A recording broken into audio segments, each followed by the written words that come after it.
tinatry ko na yung ring light. Anyway, yan. I hope nakita niyo yung difference kung may ring light o wala. So, umabot ako sa 3 minute na yon. Although, wow, nakakaano pala yon. Brain racking ang paggagawa ng 3-minute get ready with me. Tama ba? Yung 3 minute na yon, sobrang nakakaano blanco. So, pero kailangan lang, alam mo yung mga essentials na kailangan mo. Basta ang sa akin lang, hindi, nag-prep pa din ako. Although kasi, yung prep ko kasi should involve toner. Pero nagka-toner na kasi ako after taking a bath and then serum. So pagdating dito, primer na lang. Sorry, hindi yung aso namin. Anyway, yun guys. I hope na gustuhan nyo. And itatry ko na i-flash kasi nire-record ko ngayon. So ipa-flash ko sa screen ko ano yung mga ginamit kong items.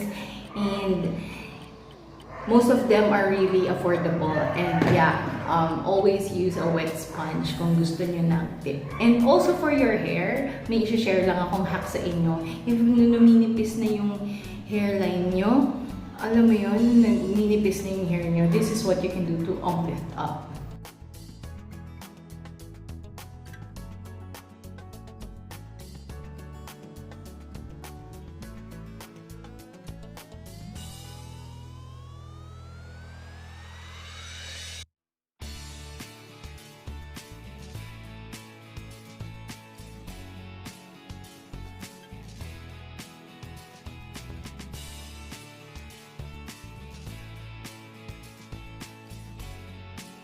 So there you go, para nang magkaroon siya ng body, and then looking that, you'll feel confident going to your attending to your chores. So yun, I hope talaga nakatulong to video to sa mga mamis na katulad ko na always on the go.